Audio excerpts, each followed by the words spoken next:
Bonjour, mon nom est Daniel Dupré. Je fais partie de l'équipe qui organise le premier festival de bande dessinée de Montréal. Bienvenue à vous.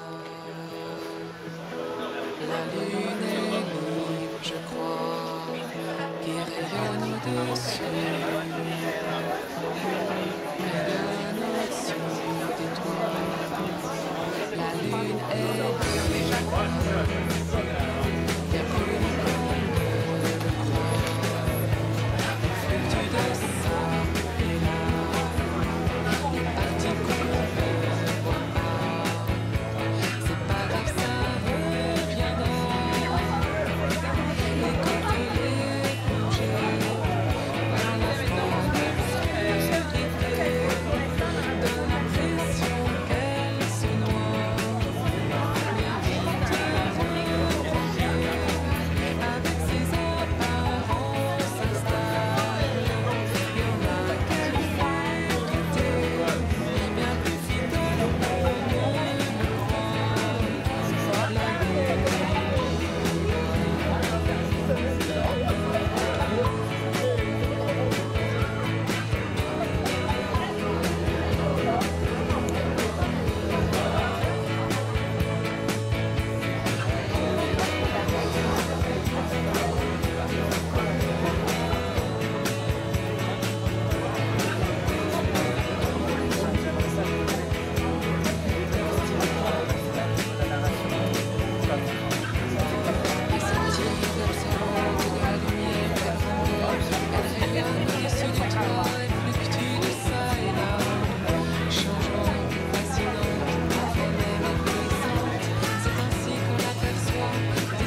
une étape préliminaire. Toutes les options sont possibles.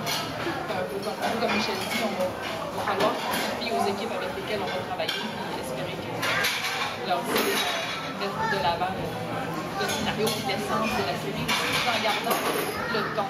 Le principal, c'est qu'il y a un mélange d'accents. Il y a des gens de plusieurs origines qui parlent chacun avec leur propre accent, donc de choisir des acteurs qui ont des accents différents. Il y a une autre des propositions qui est de le faire en dessin animé, donc avec les deux doublages. Et une troisième qui est un petit peu plus loufoque, qui est de le tourner en anglais et de le doubler aux deux endroits. Vous avez retenu quand même celle-ci? Bon, on va les laisser, on va les écouter, mais c'est particulier. Ouais, j'imagine. Je pense qu'il y a d'autres questions dans le public. Le jeune homme ici. Oui, une question pour Michel Tabaghiati.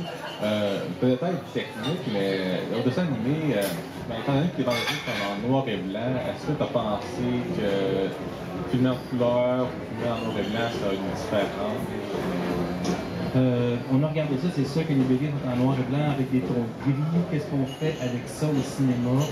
On attend les propositions de Ronald Plante, qui va être le directeur photo du film. On aimerait qu'il y ait une saveur, évidemment, pour donner une espèce de couleur visuelle au film, mais je pense pas qu'on va aller en noir et blanc pour le film. Je pense que ça a été écarté dès le départ à cause que bon, le dernier film de Karine Nathalie aussi, c'était Folie technique, il était en noir et blanc, il voulait pas faire la même chose. Il voulait autre chose. Mais il y a possibilité de donner une espèce de couleur à la fin. On va voir. Est-ce que ça va être des couleurs innovées? Est-ce que ça va être des couleurs franches? C'est vraiment d'autres créateurs qui embarquent sur le film. Hein? Puis, en tant qu'auteur, il faut lâcher la corde aussi. Moi, j'ai pris dans l'écriture, tout ça, je vais aller au casting. À un moment donné, bon, c'est d'autres créateurs qui arrivent. Il y a des directeurs photo, directeurs artistiques, réalisateurs. À un moment donné, l'auteur, il tasse, c'est qui dit, bon, viens nous voir, c'est un tournage, je t'attends. Mais là, l'œuvre est à nous, c'est nous. C'est eux autres qui vont. C'est eux autres qui sont dû. C'est bien normal. C'est des gens, c'est des créateurs aussi qui veulent faire leur job le mieux possible. Je me sens bien entouré avec ces producteurs-là, Caramel. C'est des gens qui croient en mon livre beaucoup, sont très, très pointilleux sur les détails, ils ne veulent pas qu'on s'éloigne de l'univers. Ils aiment beaucoup la série, même ils sont plus coachers. Comme moi, je dis des affaires de tout, pourquoi on ne fait pas ça? Ben non, on ne ressemble pas au livre. Ils sont plus catholiques que moi là-dessus. Je me sens bien en sécurité avec eux. On va faire un pas là, c'est bien. Puis pour Marie, juste un commentaire. Le dessin animé, là, que des bons arguments, mais je peux me permettre, le dessin animé peut-être plus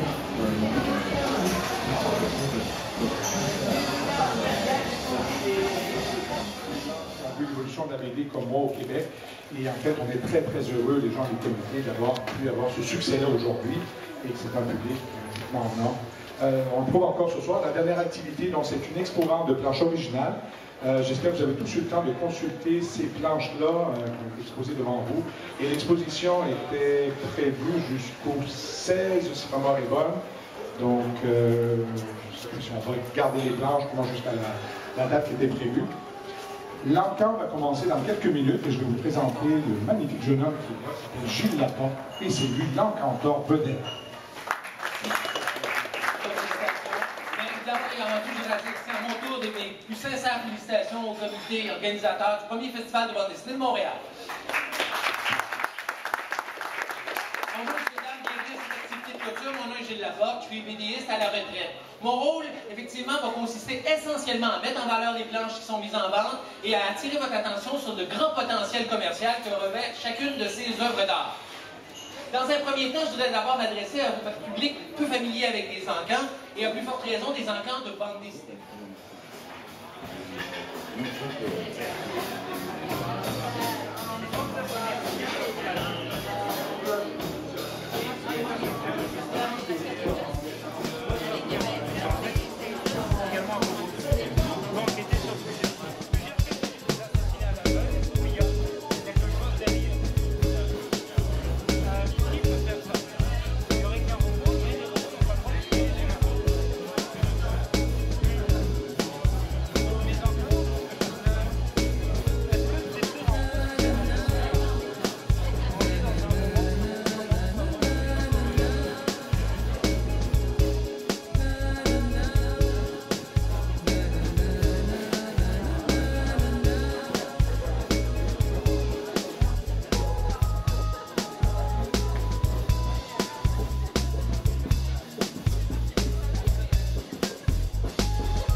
Jean-Paul Hyde, and I'm the author of Le Fond du Trou.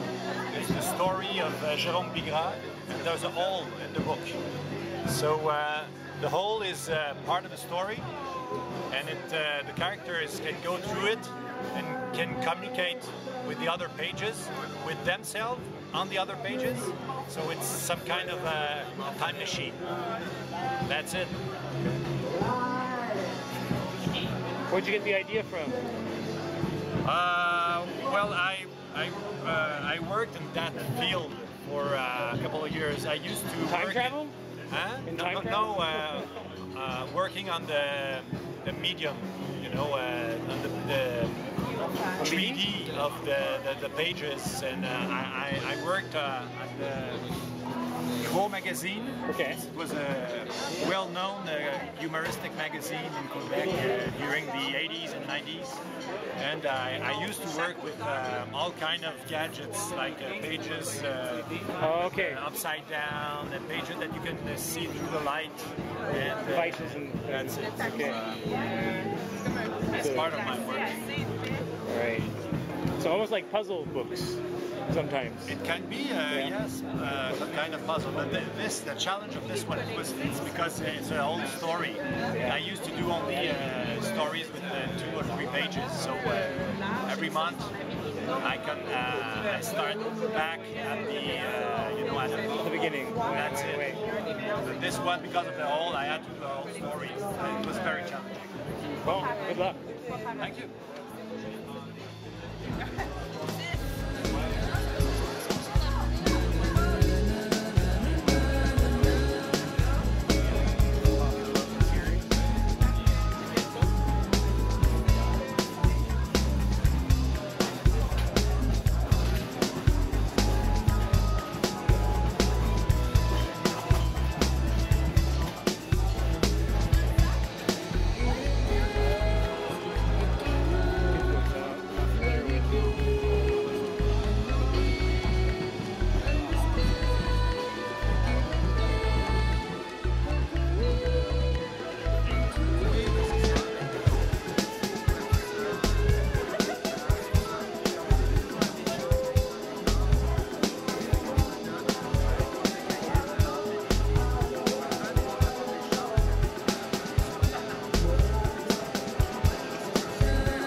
ça. Une chose, là,